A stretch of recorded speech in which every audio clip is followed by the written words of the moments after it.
এই বাজে ওয়েদারে কারা ঘুরতে যায়? সবার একই কোশ্চেন। হ্যাঁ, আমরা যাই।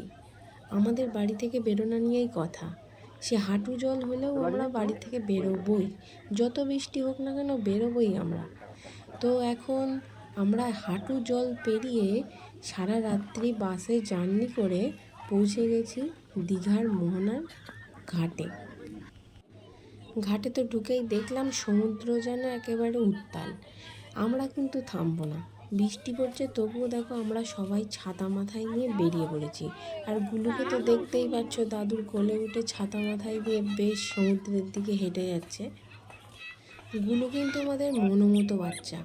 আমরা যেমন, গুলুও কিন্তু তেমনই হয়েছে।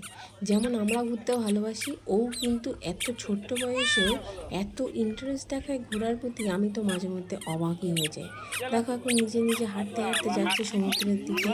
আবার আমি একটু কিছু একটা বলেছি, তার জন্যই আমাকে মুখ ভেঙে দিল। ওয়েদার একদমই ভালো নয়, খুবই বৃষ্টি পড়ছে, কিন্তু আমরা থামবো না। ঘুরতে এসছি যখন একেবারে ঘুরেই যাব, সব ঘুরে যাব।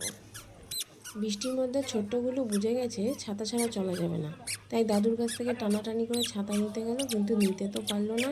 এদিকে আমরা সবাই দেখো, পিছনে ঠাম্মি, দিদুন, সবাই আমরা দুলতে দুলতে আসছি। ওদিকে মানি আবার কাকাইয়ের কাছে যাচ্ছে ফটো তুলতে। মানি কিন্তু বেশ, মানি ফটো ছাড়া কিছুই বোঝে না।